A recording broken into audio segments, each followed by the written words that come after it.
The best way to demonstrate the features and benefits of Shoei's raciest new helmet, the X-Fourteen, is at speed on a racetrack.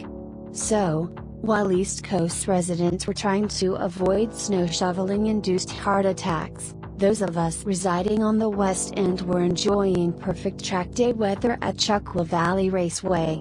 There were some rumblings that the long, banked, NASCAR straight at Auto Club Speedway would have been a better venue for high-speed, aerodynamic testing of the X-Fourteen, but besides that long, banked straight, the Fontucky track sucks. During the X-Fourteen presentation, Shoei's Matthias Beyer did mention that MotoGP track speeds have increased by an average of 15 miles per hour, and the X-Fourteen was designed to compensate for the speed increase by reducing helmet lift, drag and buffeting by 3%, 10% and 50%, respectively, compared to the X-12.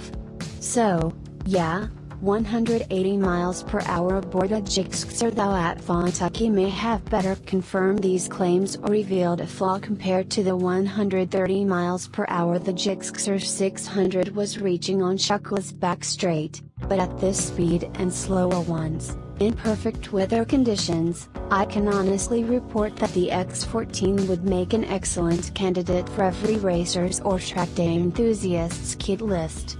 Either way, it's not the 217.8 miles per hour mark Marquez reached in Qatar.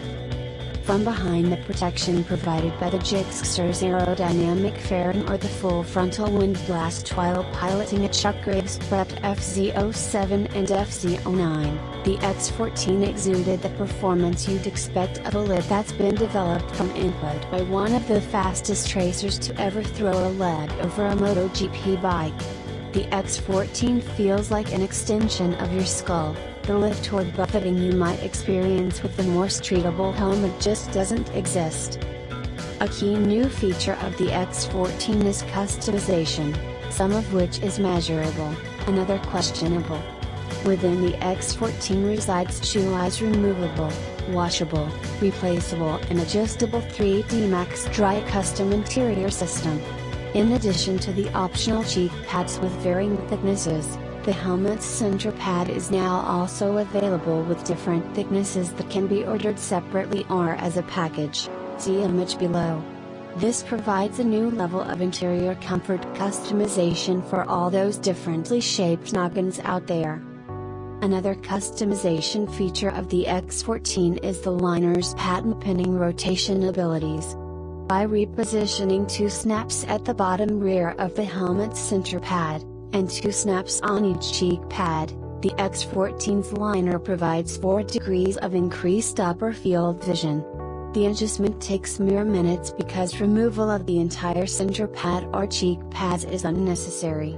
As the X-Fourteen is intended to be a race helmet and therefore already fits as one, the adjustment itself may be unnecessary, but doing so does provide motorcyclists who spend their entire time aboard a motorcycle in the tuck position a slightly increased upward field of view. The rotational liner is the direct result of a request from Marquez to increase the field of vision when wearing the helmet in attack mode. Marquez also provided aerodynamic feedback as well as assistance in determining the compromise between the roominess and aerodynamic performance in the chin area of the helmet. The third, and more dubious, customizing attribute is on the rear exterior of the X-Fourteen.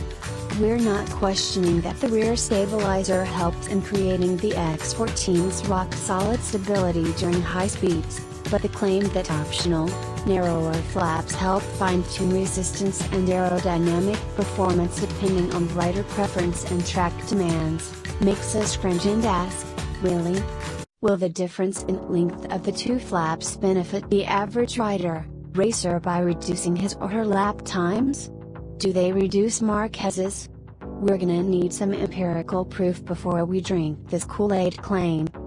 The X-Fourteen boasts some new air venting, the most innovative of which is the cheek pad cooling system.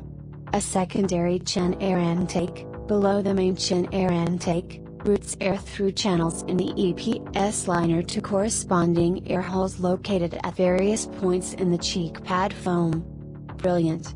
The entire vending system is designed to function optimally in a chin-down, tuck position.